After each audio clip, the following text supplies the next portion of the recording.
You are above every other. Your love amazes me. You created every beautiful color for everyone to see.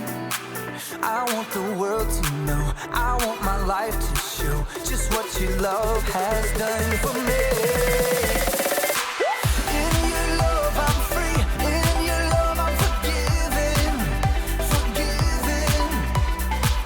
Your love it makes me sing, your love it gives me a reason to lift my voice, yeah.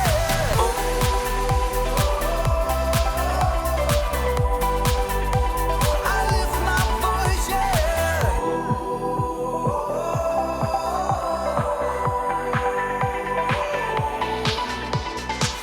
You are the giver of all things good and perfect.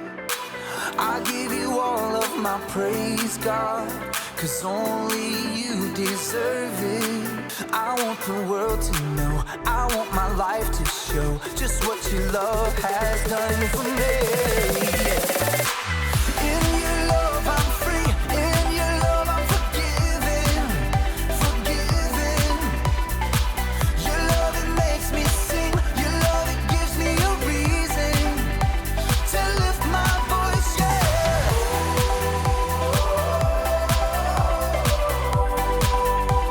I lift my voice, yeah.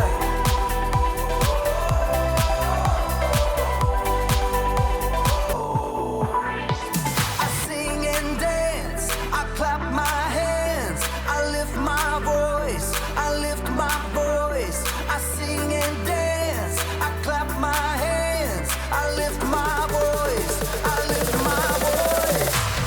In your love I'm free, in your love I'm forgiven, forgiven.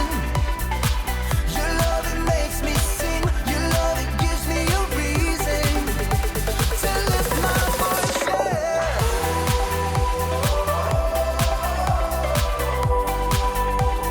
I lift my voice, yeah.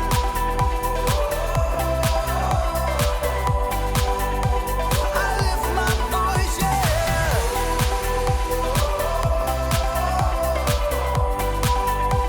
I lift my voice, yeah.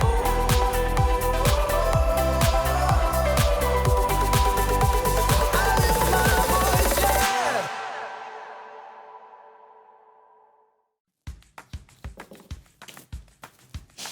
Hey, welcome to Story Lab. This week, we're talking about forgiveness, while we take a look at the story of a man who found himself far from home.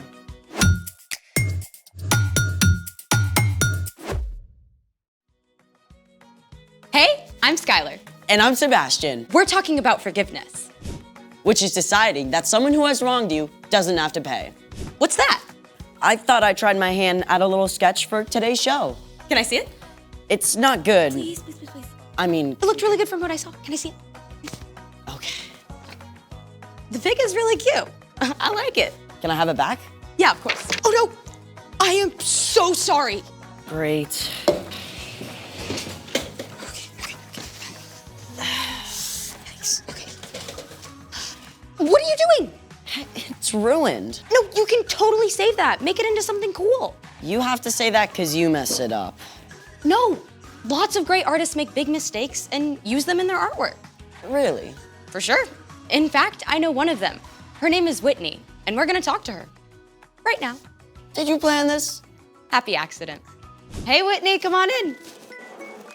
Hey! Hi. Good to see you. Yes, you too. Thanks for coming on the show. Thanks for having me. So, why don't you tell everybody a little bit about what you do? Sure, I am an artist. I draw and I paint. I also do some cut paper animation. I've been drawing and painting since I was a little girl. That's awesome. What do we have here? Right, so I like to draw from observation. This is candy, and that I had lying around my house, and a plant, and also trees. I love drawing trees in different seasons. These are amazing. What got you interested in art? Well, I've always loved to draw and paint, but when I was in high school, my art teacher laughed at me because I couldn't read a ruler. And she said, "You're gonna be an art teacher," and that is exactly what I did. Yeah, I mean, whenever I like to paint, it always turns into some unrecognizable colored blotches. Well, I made a lot of mistakes too when I first started painting, and I still struggle with how to create what I see in my imagination. So, what do you do with your mistakes? Well, I like to say that I repurpose them. Take this, for example.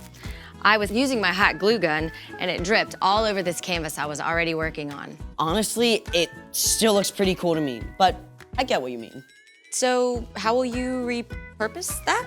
I've got a few ideas. Can I show you later? Absolutely. In the meantime, it's time for... The story before the story. Today, we're in Luke. But before Luke, in the very beginning, out of a deep, deep love, God made an amazing world. But when people turned away from God, the world was broken. God made a plan to draw people back into relationship. So, at the right time, God sent a tiny baby to be born in the small town of Bethlehem. God's very own son, Jesus. When Jesus grew up, he began to travel from town to town, teaching and healing. Often when Jesus taught, he spoke in parables or stories using everyday things to help people understand spiritual truths. Which is where our story starts. Take it away. Hey everyone, I'm Chloe. Hi, Chloe. One day, while Jesus was teaching, a group of tax collectors and others who were considered outcasts gathered around Jesus. The religious leaders were totally shocked by this. This man welcomes sinners and riffraff. He even eats with them.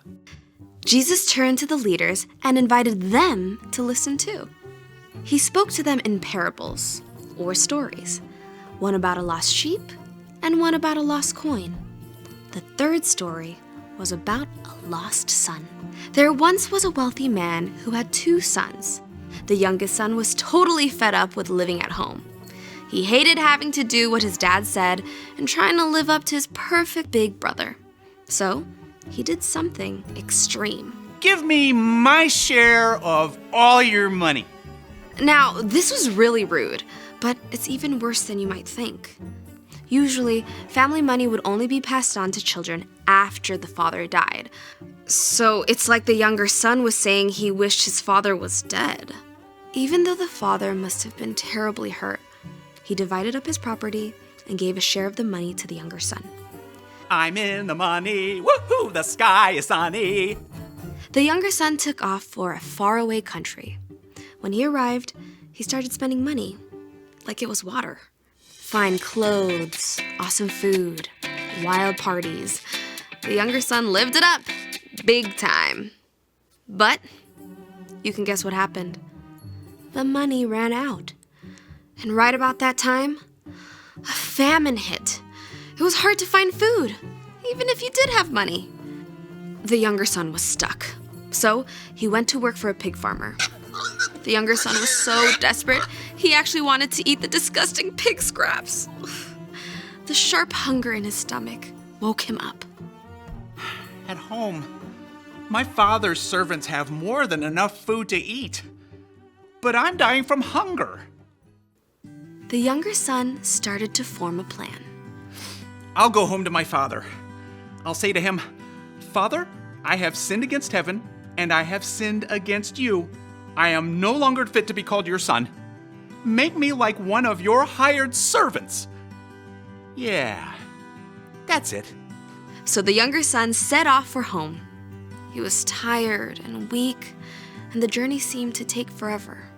But at last, he neared home. I'm no longer fit to be called your son. But while the son was still a long way off, his father saw him. The father's heart was filled with love. He ran to his son and threw his arms around him and kissed him. Father, I have sinned against heaven and against you. I am no longer fit to be called your son. But the father called out to the servants, Quick! Bring the best robe and put it on him. Put a ring on his finger and sandals on his feet. Bring the fattest calf and kill it. Let's have a feast and celebrate. This son of mine was dead, and now he is alive again. He was lost, and now he is found. In no time at all, the younger son was dressed in fresh clothes instead of rags, and found himself the guest of honor at a feast. His head must have been spinning. But meantime, we can't forget the older brother. The whole time his kid brother was out living wild and wasting money, the older brother was working hard for their father. The older brother had been out in the field all day, so when he came home to the sounds of music and dancing, he was shocked. He called one of the servants. What's going on? Haven't you heard? Your brother came back. Your dad's so excited, he killed the fattest calf for a party. What? You should come in. Your father's looking for you. Let me think. No. Just think what you'd feel like if you were the older brother. This whole thing was so unfair. When the father came out and begged his older son to come in, the son let him have it.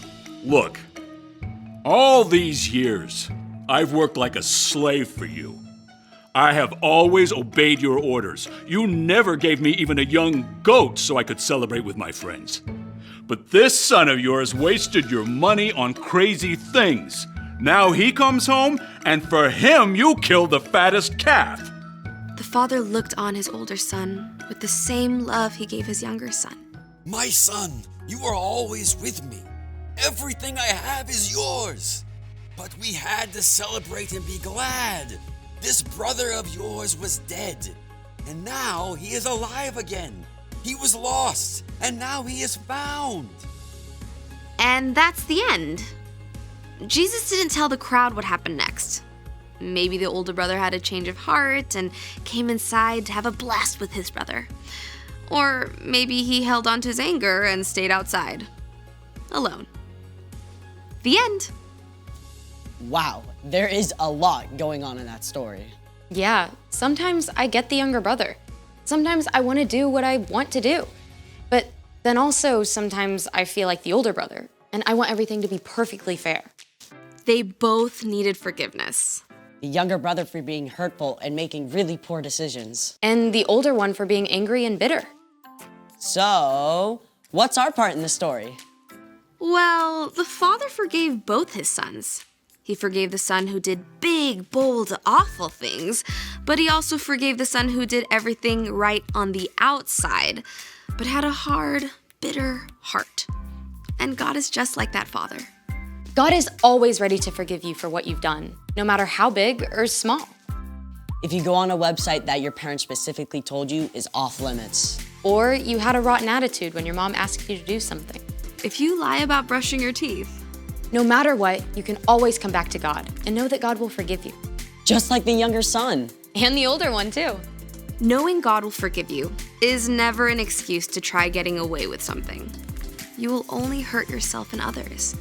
But you can have absolute confidence that God will always welcome you back, no matter what. It's the most amazing news ever. You got that right. See you next time. Bye, Chloe. So here's the thing. God will always forgive you. Yeah, God is like a master artist. He takes our messes and mistakes and turns them into something beautiful. Speaking of which, Hey there. Hey. We're so excited to see what you did with your mess up. Well, here you go. Wow. I took my hot glue gun and I added more hot glue and then I turned it into flowers. It looks like you did it on purpose. Hey, thanks for hanging out with us today and showing us your process. My pleasure. See you guys next time. Bye, Whitney. She really inspired me. Hey, let's see your sketch. See how your mistake turned into something amazing? Yeah. Thanks for joining us in the Story Lab. See you next time.